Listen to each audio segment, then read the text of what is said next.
school right now. All right. Yeah. Technology is everywhere. It's what's in our pocket, it's what teaches us, it's what helps us procrastinate.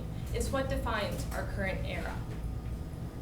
You know, I hardly need to tell you how important computer science or computers are.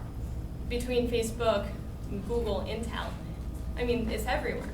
So isn't it weird that you probably can't answer the next question? What is computer science? Well, I'll tell you some of the common answers. Number one, the most common answer, nothing. Just don't know anything about it. Number two, programmers look like this. I am allowed to roll my eyes at this, aren't I? Number three, programs look like this. Actually, they look like this. Well, this bit of code defines the word greet as it takes this name, it displays the word hello, and then it displays the name. So if you say, you greet the world, then hello world. So you just put this world as name and then, yeah. If you want to greet Jill, then hello Jill. If you want to greet that, then that's what it outputs. Pretty simple, right? You can teach this to preteens. I started learning as a preteen. It's not that complicated, at least the basics. And then the fourth one, which is what I hear a lot, actually, whenever I talk to adults. Oh, you're the younger generation. You understand computers. You're always on Facebook. You must understand how this technology thing works. Whatever happened on that screen right there, we got it. You know, we're young. The last 15 years have been witness to the rise of Facebook and Google, you know, the rise of computers and internet. The last 15 years has also been witness to a constant decline in a high school computer science education. Every year, fewer and fewer high schools offer programming courses. Right now, less than 40% of high schools have a programming course, let alone anything past the introductory level, let alone with a teacher with any experience. You know it's bad. Well, anyone can complain that their subject is mistaught, that English is just a lot of reading, or history is normally taught so that it doesn't seem relevant.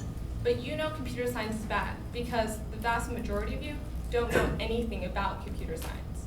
I know it's bad because the whole fact that I have had a competent teacher for multiple years has made me a huge exception in the computer science community. The fact that I've done kind of frontier-pushing things in high school isn't because I'm a genius, but because it's such a new field and I've had a wonderful teacher. I have Viewpoint School and my teacher to thank for that. So I'll kind of go into how I see computer science, at least right now. It's taught almost only in college. Well, imagine giving a poet a class of 18-year-olds. They never tried English before, don't really know what it is. What's the learning experience like? Well, you have these words, you have these letters, you have to first memorize letters, and then you have to put them in this order, and they have to be in this order. But there's this thing called grammar, and you have to listen to it. And it's just boring, and it's technical, and it's random, and I mean, you just won't like it. It's necessary but boring basics. And they won't even get close to the interesting part of English, what we all connect to, the literature, the poetry, how you express yourself. Well, the same thing happens with programming. You put 18-year-olds in a classroom, and they learn these arbitrary rules. It seems stupid, but they never, ever get close to programming, to real programming, poetry. Well, number two, programming should be self-taught. This is a really common idea, actually. I see it a lot. In high school, there's no alternative. You just have a computer and you have to teach yourself, mainly. In college, it's actually how a lot of classes are structured. It's made in such a way that they teach you a concept, like for an hour, and then you have to go home and you program a lot. Computer science is one of the most time-consuming majors because you spend so much time in front of the computer. Forcing a student to learn without a teacher goes against the entire point of education. Last one. All right, so who would do their math homework without a teacher to assign it, to teach them, to do anything? That stereotype, antisocial engineers, and I can't say that it's totally untrue. And it's because of the lack of accessibility of programming to developing minds. Question why you never tried computer science. Why?